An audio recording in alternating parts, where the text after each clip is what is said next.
Hello friends, নমস্কার। আমি রঞ্জিত রায়। তো বন্ধুরা, আজকে কথা বলবো এনজিডি ইউএসডি যে অ্যানালাইসিস। তো এনজিডি ইউএসডি তে আমরা এখন কি বাই নিতে পারি কিনা। তো এনজিডি ইউএসডি মোটামুটি লং টার্ম ধরে কিন্তু একটা হচ্ছে যে সাইডওয়েজ মুভমেন্টে চলতেছে। আপনারা দেখতে পাচ্ছেন যে একটা সাপোর্ট রেজিস্ট্যান্ট একটা জোনে কিন্তু চলছে। তো এইটাই আমরা একটু বিশ্লেষণ করে দেখবো যে আসলে এই মার্কেটটা কিন্তু এখন সাইডওয়েজ একটা মার্কেটে আছে। সো এই মার্কেটে আমরা কিভাবে ট্রেড করতে পারি, এবং এইখানে যে লাস্টে এসে দেখেন যে একটা খুব ভালো একটা পজিশনে এসে কিন্তু পড়ছে। তো সেই বিষয়টি নিয়ে আমরা কথা বলবো। তো ততক্ষণ পর্যন্ত আমার সাথেই থাকেন, আর হচ্ছে যারা এখনো আমার চ্যানেলে নতুন তারা অবশ্যই চ্যানেলটি সাবস্ক্রাইব করে পাশে থাকুন। তো বন্ধুরা, এখন আমরা যদি দেখি যে আমি এখন 4 আওয়ার চ্যাটে আছি এখানে এনজিডি ইউএসডি তে। তো দেখেন না, মার্কেটটা কিন্তু অনেকবার ঠিক এই জায়গাটাতেই সাপোর্ট এবং রেসিস্ট্যান্স। আমরা যদি একটু লাইন চ্যাটে যাই তাহলে আমরা দেখতে পাবো দেখেন যে মার্কেট কিন্তু বেশ কয়েকবার এই জায়গাটাতেই শুধু সাপোর্ট নিছে এবং রেসিস্ট্যান্সও করছে। তো আমরা যদি দেখি যে এই জায়গাটা একবার, তারপরে ঠিক এই জায়গাটা একবার, এই জায়গাটা একবার, দেন এই জায়গাটায় একবার সাপোর্ট নিছে, দেন এটা একটু ব্রেক করছে, বাট হচ্ছে এটা আছে ফেক আউট আমরা বলতে পারি। তো এইখানে যদি আমরা একটু চ্যাটটা বড় করি, তো আপনারা দেখতে পাচ্ছেন যে একবার, দুইবার, তিনবার, এইখানেও আবার একবার, চারবার, পাঁচবার, 6বারের মতো এটা একটু বাইরে আসছে, কিন্তু আবার মার্কেট কিন্তু চলে গেছে উপরের দিকে। দেন আসলে এই জায়গাটায় আমরা এখন যে মার্কেট যে পজিশনে আছে, এবং এটি কিন্তু একটা রেসিস্ট্যান্ট জোন আমরা ধরতে পারি, যেহেতু এই মার্কেটটা দুইবার এই জায়গাটায় টাচ করছে, টাচ করার পর নিচে আসছে। তো সেহেতু আমরা এটাকে কিন্তু রেসিস্ট্যান্ট জোনও ধরতে পারি। তো এক্ষেত্রে আমরা দেখেন যে মার্কেট এখন যে পজিশনে আছে সেই পজিশন থেকে আমরা কি এন্ট্রি নিতে পারি কি না। তো এই বিষয়টা নিয়ে আমি বিশ্লেষণ করব আজকে আপনাদেরকে, যে আসলে এই এখন এই জায়গাটায় আমরা কি ট্রেড নেওয়া ঠিক হবে কিনা। তো মার্কেট দেখেন যে লাস্ট এই যে এই জায়গাটায় আমরা যদি দেখি, আপনাদেরকে আমি একটু দেখাচ্ছি এখানে। ওকে, মার্কেট এই জায়গাটায় আমরা যদি একটু লক্ষ্য করি, ঠিক এই জায়গাটা আপনারা একটু লক্ষ্য দেন। এই জায়গাটা দেখেন যে মার্কেট একটা প্রাইস অ্যাকশন মুভে আসছে কিনা আমরা এইটা একটু লক্ষ্য করব। তো এইখানে দেখেন যে লাস্ট মার্কেট যখন নামতেছিল, তখন দেখেন যে একটা বড় ক্যান্ডেল তৈরি করছে ঠিক এই জায়গাটায়। এই জায়গাটায় বড় একটা ক্যান্ডেল তৈরি করার পর কিন্তু মার্কেট এটাকে, আমরা যেই সাপোর্ট জোনটাকে আমরা সিরিজ করেছিলাম সেই সাপোর্ট জোনটা কিন্তু ব্রেক করছে। তো দেন কিন্তু এইটা নেক্সট কিন্তু একটা বড় কি করছে, একটা পিন ক্যান্ডেল তৈরি করছে, করার পর আবার মার্কেট উপরে গেছে, দেন আবার কিন্তু নিচে এসে, দেন এখন মার্কেট কিন্তু আবার উপরে। তো এই জায়গাটায় কিন্তু একটা প্রাইস অ্যাকশনও তৈরি হয়। দেন আমরা আর একটা জিনিস দেখবো যে এখানে যদি আমরা আরএসআই দিকে লক্ষ্য করি,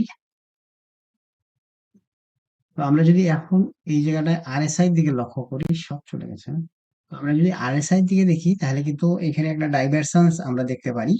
তো এইখানে দেখেন যে মার্কেট ঠিক এই জায়গাটায় যদি আমরা দেখি যে এই জায়গাটা মার্কেট কিন্তু দেখেন যে আহ 70 কিন্তু নিচে আছে এখানে আরএসআই। তো দেন এই জায়গাটায় আমরা যদি একটু লক্ষ্য করি তাহলে দেখেন যে মার্কেট কিন্তু এই জায়গাটায় আহ এর থেকে নিচে কিন্তু মার্কেট, আমরা যদি একটু লক্ষ্য করেন, আপনারা ভালো করে একটু লক্ষ্য করেন, দেখেন যে এটা কিন্তু মার্কেট এখানে কি হচ্ছে, ডাউন হচ্ছে। বাট আরএসআই তে কিন্তু মার্কেট, এখানে যদি আপনি লক্ষ্য করেন আরএসআই তে মার্কেট কিন্তু আপ হচ্ছে। তো এটা কিন্তু, এটাকে আমরা কি বলতে, আরএসআই ডাইভারজেন্স আমরা এটাকে বলতে পারি। তো এখান থেকে মার্কেট দেখেন যে এইটা 70 ক্রস করছে, বাট এর থেকে নিচে কিন্তু এইটা আসছে। বাট এইখানে কিন্তু মার্কেট কিন্তু 70-র উপরেই দেখাচ্ছে। 70 না, সরি, 30-র এইখানে উপরে দেখাচ্ছে। তো সেক্ষেত্রে কিন্তু দেখেন যে এটা একটা ডাইভারজেন্স তৈরি করছে এখানে মার্কেট। দেন কিন্তু মার্কেট ডাইভারজেন্স তৈরি করার ফলে মার্কেট কিন্তু উপরে গেছে, দেন মার্কেট কিন্তু অলরেডি যে আমাদের যে সাপোর্ট জোনটা আছে এই সাপোর্ট জোনটাকে কিন্তু ব্রেক করতে চাচ্ছে। তো আমরা কিন্তু এখনো 4 আওয়ারে আমাদেরকে কিন্তু কনফার্মেশন দেয় নাই মার্কেট যে আমরা এখন এখানে বাই করতে পারি। বাট আমরা কি করব, আমরা 4 আওয়ারে যেহেতু আমরা যে অ্যানালাইসিস করছি, তো সেক্ষেত্রে আমরা 1 আওয়ার চার্টে গিয়ে দেখতে পারি যে আমাদেরকে মার্কেট কি কনফার্মেশন দিচ্ছে কিনা। তো আমরা যদি এইখানে দেখি যে সেম এখানে কিন্তু ডাইভারজেন্সটা আপনারা দেখতে পাচ্ছেন যে এই জায়গাটায় আমি যে লাইন চার্টটা আর্ট করছি সেটা এই জায়গাটায় দেখা যাচ্ছে। তো আমরা যদি একটু, আপনারা যদি একটু নজর দেন ভালো করে দেখেন যে এইখানে সেম আমি 4 আওয়ার সাইডে যেটা আমি ডাইভারজেন্স তৈরি করছি, এখানে কিন্তু এখন 1 আওয়ার চার্টে আমি আছি। তো 1 আওয়ার চার্টে আপনারা যদি দেখেন তাহলে দেখতে পাবেন যে এইখানে দেখেন যে মার্কেট কিন্তু এটা 40, সরি, এটা 30-র নিচে, আর এটা কিন্তু 30-র উপরে, অথচ এইখানে কিন্তু মার্কেট এই যে আবার প্রাইস অ্যাকশন কিন্তু এর থেকে আরো নিচে আছে। তো সেক্ষেত্রে এটা কিন্তু একটা ডাইভারশন। এবং এইখানে যদি আমরা দেখি যে দেখেন যে ডাইভারশনসে আমরা যে সাপোর্ট লেভেলটা আর্ট করছি, সাপোর্ট লেভেলটা আর্ট করার পরে কি হয়েছে এখানে, দেখেন যে এটাকে সাপোর্ট লেভেলটা কিন্তু অলরেডি মার্কেট ব্রেক করছে। এখানে কি করছে, দেখেন এখানে প্রাইস অ্যাকশনও কিন্তু দিয়েছে। এখানে বিগ একটা রেড ক্যান্ডেল, দেন গ্রিন ক্যান্ডেল উপরে গেছে, আবার একটা করছে, একটা পিঙ্ক ক্যান্ডেল তৈরি করছে, একটা রেড ক্যান্ডেল, আবার একটা ছোট্ট একটা গ্রিন ক্যান্ডেল, দেন একটা রেড ক্যান্ডেল, দেন এটা একবারে পিঙ্ক ক্যান্ডেল দেওয়ার পরে কিন্তু মার্কেট উপরে গেছে এবং আমাদের 40 সাপোর্টটাকে কিন্তু ব্রেক করে উপরে চলে গেছে। এবং এইখানে দেখেন যে আপনারা যদি যে মুভিং অ্যাভারেজ লক্ষ্য করেন, এখানে 50 মুভিং অ্যাভারেজ লাগানো আছে, এবং 50 মুভিং অ্যাভারেজও কিন্তু মার্কেট এখানে ব্রেক করতেছে। এবং দেখেন দুইটা ছোট ছোট ক্যান্ডেল দ্বারা কিন্তু মার্কেট এখানে সাপোর্ট নিচ্ছে, মুভিং অ্যাভারেজকে সাপোর্ট নিচ্ছে। সো এইখানে আসলে আমাদের কনফার্মেশন হচ্ছে যে এক, আমাদের সাপোর্টটাকে ব্রেক করছে অলরেডি, এই মার্কেট আর নিচে যাইতে চাচ্ছে না, যেহেতু একটা আরএসআই ডাইভারশনস আমরা এখানে পাইছি, সেক্ষেত্রে মার্কেট কিন্তু আর নিচে যাইতে চাচ্ছে না। দেন এইখানে একটা সাপোর্ট লেভেল, এই সাপোর্ট লেভেলটা যেহেতু ব্রেক করছিল, বাট ব্রেক করার পরে কিন্তু আমরা এই ডাইভারশনসটা পাইছি, আরএসআই ডাইভারশনস। তো এই ডাইভারশনসটা পাওয়ার ফলে কিন্তু আমরা কনফার্ম হয়েছি যে মার্কেট হয়তো বা এর নিচে আর যাবে না। এবং সেক্ষেত্রেও কিন্তু মার্কেট হচ্ছে যে উপরে চলে গেছে।